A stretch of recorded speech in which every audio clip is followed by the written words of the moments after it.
औज़ुबिल्लाहि मिनश्शैतानिर्रजीम बिस्मिल्लाहिर्रहमानिर्रहीम। Dear students, अस्सलाम वालेकुम। डियर स्टूडेंट्स, MTH 642 की असाइनमेंट नंबर 1 है। इससे पहले मैं इसका सोल्यूशन अपलोड कर चुका हूँ चैनल पे, लेकिन उसमें मिस्टेक्स थी कुछ, जिसकी वजह से मैं ये दोबारा फिर से अपडेट सोल्यूशन बना रहा हूँ। जिस भी स्टूडेंट्स ने अगर वो वीडियो देखी है फ़र्स्ट वाली, तो वो प्लीज़ उसको उसके अंदर चेंज करते हुए ये अपडेट वीडियो है, ये मैं बना रहा हूँ, तो आप इसको फॉलो कर सकते हैं। ये 100% करेक्ट सोल्यूशन है। फ़र्स्ट जो वीडियो मैंने अपलोड की थी उसके अंदर कुछ जगह पे कुछ चेंजेस हुई हैं। हालांकि मैंने हैंडआउट्स को रीड आउट किया था, तो समटाइम्स मिस्टेक हो जाती होती है इंसान से। तो सबसे पहले मैं आपसे अपोलोजाइज़ करता हूँ सॉल्यूशन के लिए। तो आप काइंडली उस सॉल्यूशन को इग्नोर कीजिएगा और इस सॉल्यूशन को फॉलो कीजिएगा। तो साथ साथ स्टेप बाय स्टेप आपको गाइड करता जाऊँगा सारे सॉल्यूशन के लिए। तो अपोलोजाइज़ है आपसे फ़र्स्ट सॉल्यूशन के लिए। जी डियर स्टूडेंट, अब हम स्टार्ट करते हैं असाइनमेंट नंबर 1 अपडेटेड सोल्यूशन के साथ।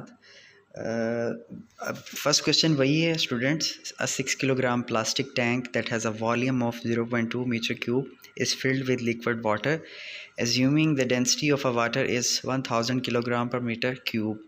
Determine the weight of the combined system. अब देखें, इसमें जो डेंसिटी ऑफ अ वाटर है ये हमारे पास कांस्टेंट है थ्रू आउट द प्रॉपर्टीज़। ठीक है, the density of a water is given to be, तो हमने डेंसिटी ऑफ वाटर है जिसको जो कि हमारे पास है वो R is equals to 1000 kilogram per metre cube है। ठीक है, ये हमने R के इक्वल रख लिया। फिर उसके बाद the mass of the water in the tank, ये हमारे पास आ गया the mass of the water in the tank and the total mass हमारे पास कितना आ गया, m is equals to 6 kilogram, ये हमारे पास मैस आ गया। और इसके बाद वॉल्यूम हमारे पास कितना आ गया, 0.2 मीटर क्यूब आ गया। ठीक है डियर स्टूडेंट्स, अब हम आगे चलते हैं। ये हमारे पास फार्मूला है। ठीक है, ये हमने निकालना है MW। ठीक है, सबसे पहले MW फाइंड करना है, क्योंकि मैस टोटल निकालने का जो फार्मूला है वो MW में इसमें प्लस M टैंक है। तो ठीक है, MW का फार्मूला क्या है, रो को मल्टीप्लाई कर देना आपने V के साथ। V क्या है, हमारे पास वॉल्यूम है। रो की वैल्यूज़ है जो सी वो हमने पुट कर देनी है वैसे ही एज इट इज़। ठीक है डियर स्टूडेंट्स, और V की वैल्यू भी हमने वैसे ही कर दी। अब यहाँ पर देखें हमारे पास, मैं आपको दिखाता चलूँ, ये जो चीज़ है इसमें m क्यूब जो सा है ये m क्यूब से कैंसिल हो गया। 1000 को 0.2 के साथ आप मल्टीप्लाई करेंगे तो आपके पास आंसर आएगा 200 किलोग्राम्स। ठीक है डियर स्टूडेंट, उसके बाद जो मेन फार्मूला वो ये वाला m की based total is equals to MW plus M tank आ गया हमारे पास। अब हमने सिंपल इसमें सिर्फ वैल्यूज़ को पुट करना है। MW जो हमने ये ऊपर वैल्यू फाइंड कर लिया है वो हमने यहाँ पे वैल्यू रख ली, और M टैंक के ऊपर वैल्यू जो मैस है वो हमारे पास कितना है, 6 किलोग्राम है। दोनों को प्लस किया तो हमारे पास M टोटल कितना आ गया, 206 किलोग्राम। ठीक है डियर स्टूडेंट, अब हमने वेट फाइंड करना था। वेट का formula W is equals to mg, ये हमारे पास आ गया। और अब आगे चलते हैं, ये हमारे पास आ गया मैस जो हमने ऊपर फाइंड किया टोटल, वो उसकी हमने वैल्यू रख ली। जी कितना आता है, 9.2 मीटर स्क्वायर। ठीक है, तो यहाँ पे 9.8 आ गया। तो जब हमने इसको सॉल्व आउट किया तो हमारे पास जो आंसर आ गया वो आया 2018.8 न्यूटन। ठीक है, तो ये हमारे पास आंसर आ गया फर्स्ट क्वेश्चन का। तो ये आपने अब फॉलो करना है सोल्यूशन। फिर आपके साथ एक दफ़ा शेयर कर रहा हूँ, ये वाला इसका करेक्ट आंसर है। क्वेश्चन नंबर 2 जो सा है वो मैंने पहले अभी आपको बताया था वीडियो में। ये बेसिकली एक एग्जांपल है। तो मैं आपको इसका सलूशन जो सा है वो डायरेक्टली वो दिखाता हूँ। ये देखें, इसमें the velocity profile of a fluid flowing through a circular pipe is given. The drag force exerted on pipe by the fluid in the flow direction per unit length of the pipe is to be determined. इसमें हम assumption लेंगे सबसे पहले एक, और उसके बाद analysis करेंगे। तो अजम्पशंस क्या लिए हमने, the viscosity of the fluid is constant, और the wall shear stress is determined from its definition to be. अब आपने ये चीज़ है ये याद रखनी है, ये टॉप और ये नीचे आपके पास W, ये फार्मूला आपने याद रख लेना। ठीक है, हमने ये जो चीज़ है इसी को कैलकुलेट आगे करते हुए जाना है। तो सिंपली यहाँ पर ये चीज़ आ गई। फिर उसके बाद हमने पार्ट DU ओवर DR वैसे ही आ गया। U की जो वैल्यू है हमारे पास ऊपर दी हुई थी, हमने इसी को चेक करना है। UR जो दिया हुआ है हमारे पास, हमने इसी को कंटिन्यू किया, इसी को इसके अंदर पुटिंग की है। तो जब हमने इसको पुटिंग की और इसको सॉल्व आउट किया है जब, तो हमारे पास ये आंसर आ जाएगा। ठीक है डियर स्टूडेंट।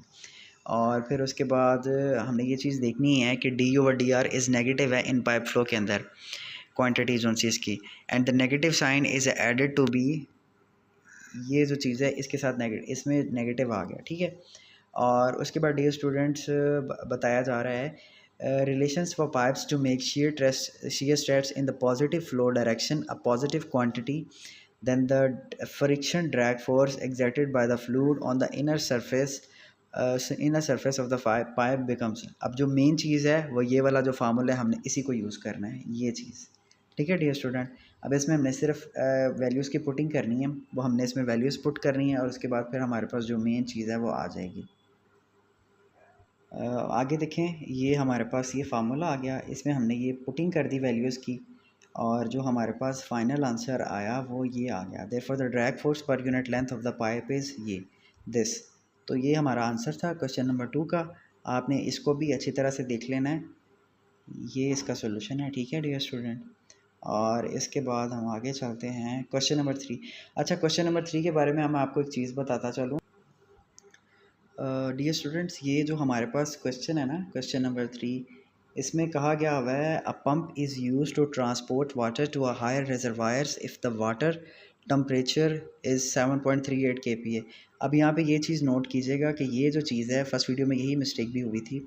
ये 7.38 kPa ये हमारे पास टेम्परेचर नहीं है, ये हमारे पास बेसिकली इसमें kPa है, तो ये प्रेशर हमारे पास आ रहा है। तो ये स्टेटमेंट गलत है, तो ये स्टेटमेंट ठीक नहीं है। इसका जो सलूशन है वो अभी नहीं फ़िलहाल बन सकता।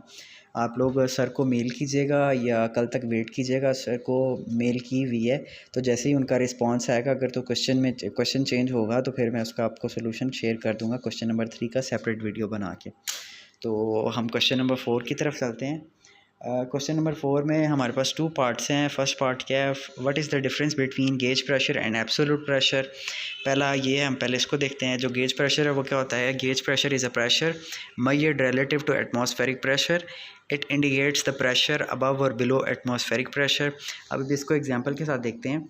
For example if the gauge pressure reading is zero, अगर हमारे पास गेज प्रेशर की रीडिंग ज़ीरो है, it means the pressure is equal to atmospheric pressure. अगर वो उसकी रीडिंग हमारे पास ज़ीरो के बराबर है तो हम इट मीन्स के जो उसका प्रेशर है वो बराबर है एटमॉस्फेरिक प्रेशर के।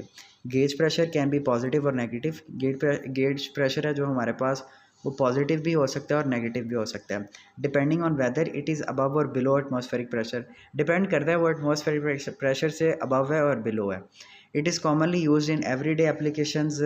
ये रोज़ हमारी डेली लाइफ है जो सी एवरीडे, उसमें भी यूज़ होता है एप्लीकेशन के अंदर, सच है टायर प्रेशर गॉज में और गेज में। और उसके बाद where the reference point is the local atmospheric pressure. तो आपने इसको एक दफ़ा रीड आउट कर लेना है और इसको अपने वर्ड्स में लिखना है आपने कि गेज प्रेशर होता क्या है।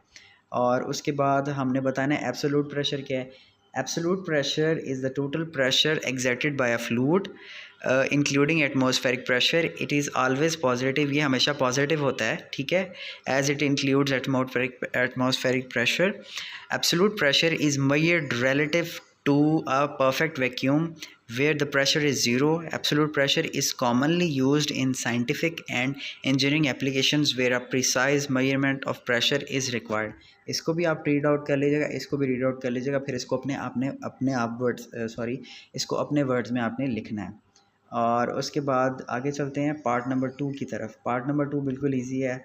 हमारे पास दिया गया a vacuum gauge connected to a chamber reads 25 kPa, यानी कि हमारे पास जो वैक्यूम प्रेशर है वो हमारे पास कितना दे दिया हुआ है 25 kPa at a location where the atmospheric pressure, हमारे पास एटमॉस्फेरिक प्रेशर भी दे दिया गया वो है 97 kPa।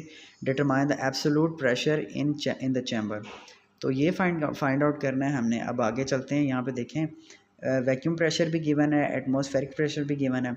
फार्मूला क्या है, P absolute pressure is equals to P atmospheric pressure minus vacuum pressure. 97 kPa minus 25 kPa, तो हमारे पास आंसर क्या आ गया 72 kPa। ये हमारे पास आंसर है पार्ट बी का, इसका क्वेश्चन नंबर 4 का। अब हम मूव ऑन करते हैं क्वेश्चन नंबर 5 की तरफ।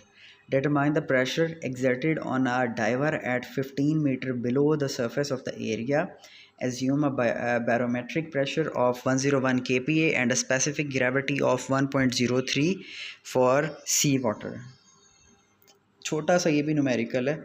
इसमें देखें हमारे पास हाइट 15 मीटर है और इसके बाद हमारे पास स्पेसिफिक ग्रेविटी जो सी 1.03 है और एटमॉस्फेरिक प्रेशर हमें दे दिया गया है, वो हमारे पास कितना है 101 kPa है। अब इसको हमने सिंपल पुटिंग करनी है, यानी कि atmospheric pressure plus rho plus g और एच। अब इसमें हमने पुटिंग करनी है, एटमॉस्फेरिक प्रेशर की जगह पे हमने 101 पुट कर दिया। फिर उसके बाद ये जो हमारे पास ग्रेविटी है, स्पेसिफिक ग्रेविटी, ये उसकी वैल्यू 1.03 रख दी हमने। फिर उसके बाद हमारे पास जी की वैल्यू 9.81 आ गई और उसके बाद हमने एच की वैल्यू हाइट है जो 15 रख दी। अब हमने ये जो वैल्यूज़ हैं 1.03 मल्टीप्लाई बाई 9.81 मल्टीप्लाई बाई 15, इनको जब मल्टीप्लाई किया तो हमारे पास जो आंसर आ गया वो कितना आ गया 151.5645 ये आ गया। अब हमने जो इसका आंसर आया इसको ऐड किया 101 के अंदर, तो हमारे पास जो फाइनल आंसर आया वो आया 252.5645 kPa। तो ये अपडेटेड सोल्यूशन था, तो आप इसको प्लीज़ फॉलो कीजिएगा। और जो क्वेश्चन नंबर 3 है, इंशाल्लाह जैसे ही सर का रिस्पांस आएगा तो फिर मैं क्वेश्चन नंबर 3 के ऊपर सेपरेट वीडियो बना दूंगा। तो आपने इस सोल्यूशन को फॉलो करना है और जो पहले वीडियो अपलोड किया उसको प्लीज़ इग्नोर कीजिएगा, उसके लिए आई अपोलोजाइज़। तो उसमें कुछ मिस्टेक्स हैं ऐसी उनमें, तो उसको आप वीडियो को इग्नोर कीजिएगा। अब इस वीडियो को आप देख लीजिएगा please. Thank you so much, जज़ाकल्लाह, अल्लाह हाफ़िज़।